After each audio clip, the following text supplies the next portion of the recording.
ह्या सीझनमध्ये एकदम चटपटीत आणि लाल ताजे ताजे टमाटे भेटतात. त्यासाठी आपण चटाकेदार आणि टेस्टी चटणी बनवू. याच्यासाठी मी काही ट्रिक्स सांगणार आहे. त्यासाठी तुम्ही व्हिडिओ शेवटपर्यंत पहा. एकदम एकदाच चटणी करून 1.5-2 महिने स्टोअर करता येईल. चला तर मग आपण सुपर टेस्टी आणि सुपर यम्मी चटणी बनवण्यासाठी आपण चालू करूया. तर त्यासाठी गॅसवर मी कढई ठेवली आहे.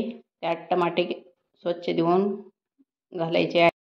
टमाटे उकळून घेतले की त्याची साल काढून घ्यायची आहेत आणि त्याला मधोमध कट करून घ्यायचे आहे. हे आपले सर्व साल काढून झालेले आहेत. याला आता आपण मधोमध कट करून मिक्सरमध्ये घालून घेऊ. अशा प्रकारे सर्व टमाटे कट करून घ्यायचे आहेत.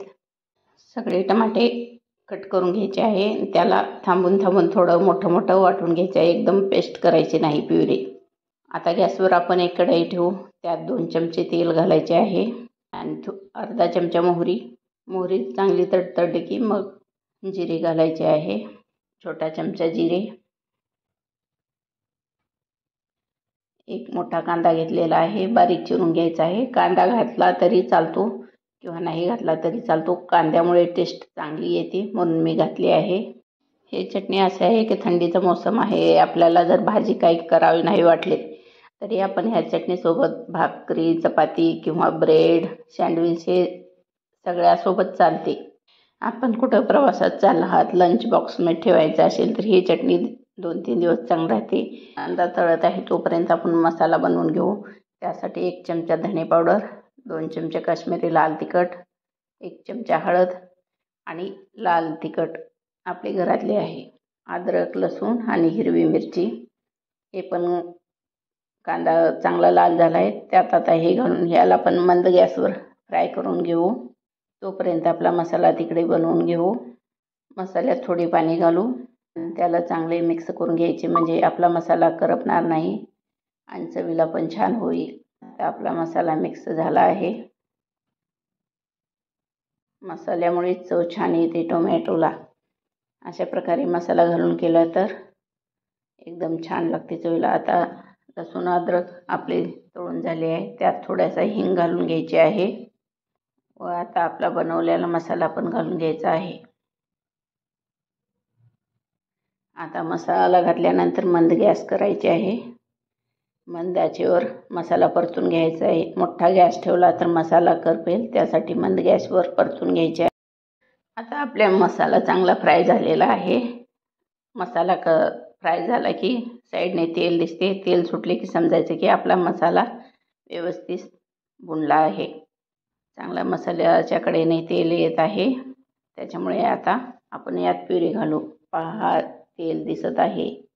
प्युरी एकदम बारीक करून घ्यायची नाही, मोठी ठेवायची, तेव्हाच चटणी छान लागते. आता चटणी प्युरी घालून आपण याला गॅसवर फ्राय करून घेऊ. सर्व मसाले मिक्स करून घेऊ.